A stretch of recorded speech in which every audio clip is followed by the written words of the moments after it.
A Jew has entered the ethno-state in Lego City. Hey!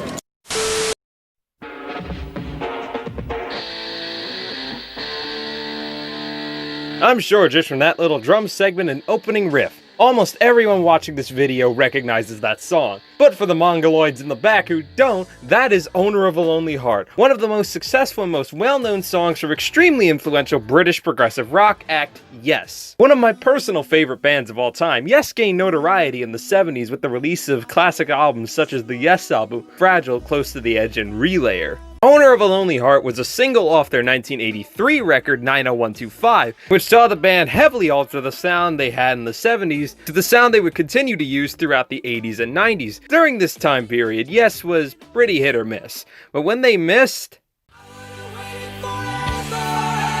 I don't want to talk about it.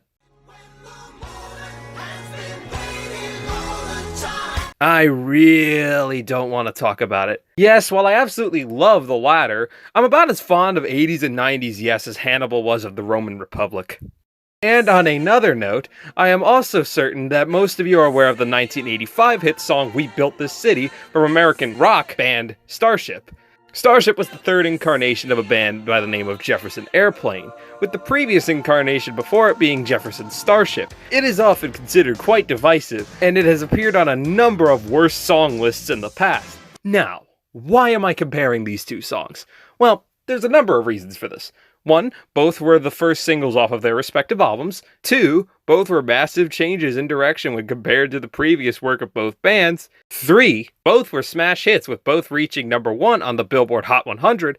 And 4, as the title suggests, one is a timeless classic, and one is an absolute mess of a song. You see, while Owner of a Lonely Heart was quite different from a lot of Yes's other music, Yes were still quite clearly trying to make a good song. The main guitar line is incredibly catchy, John Anderson's vocals sound great as always, the synth, while not as interesting on other Yes songs, no pun intended, it still sounds pretty good here, and honestly, it's probably among Yes's catchiest songs. And while at first I wasn't the biggest fan of it, it has definitely grown on me over time. Starship, on the other hand, seemed like they didn't even try with how utterly lifeless We Built This City felt. It's like, sure, the vocals aren't bad, but the actual instrumental aspects of the song feel so bland and uninteresting. The drums are pretty much exactly what you'd expect to hear on an 80s hit, loud as fuck and absolutely annoying.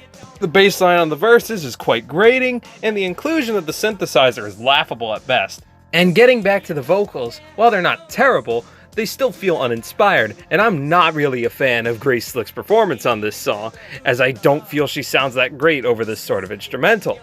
On another note, when you compare the lyrics of both songs, on one hand you have Owner of a Lonely Heart, which while not having the most interesting lyrics to be featured in a Yes song, the lyrical content here is still far from sucking. We Built This City, on the other hand, is quite fucking dumb, seeing as for supposedly building this city, literally no original members from Jefferson Airplane outside of Grace Slick had anything to do with this song.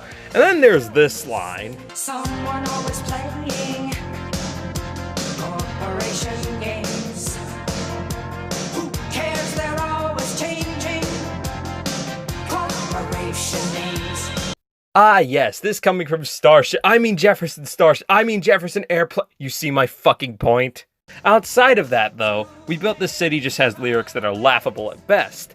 But other than that, there's really nothing else worth mentioning here. Now, moving on to closing statements, I think the best way to end off this video is to just say exactly what the title implies. Yes's 1983 hit song, Owner of a Lonely Heart, is a timeless classic, and Starship's hit song, We Built This City, is a fucking joke. One is a genuinely fun comeback song that, while being a big change in direction for the band, still manages to be a fun listen, and the other is an annoying generic 80s hit, with lyrics that are either dumb at best, or, in parts as I mentioned earlier, hypocritical at worst. And with my closing statements out of the way, I'm going to take my leave. This is the Absolute Degenerate signing off.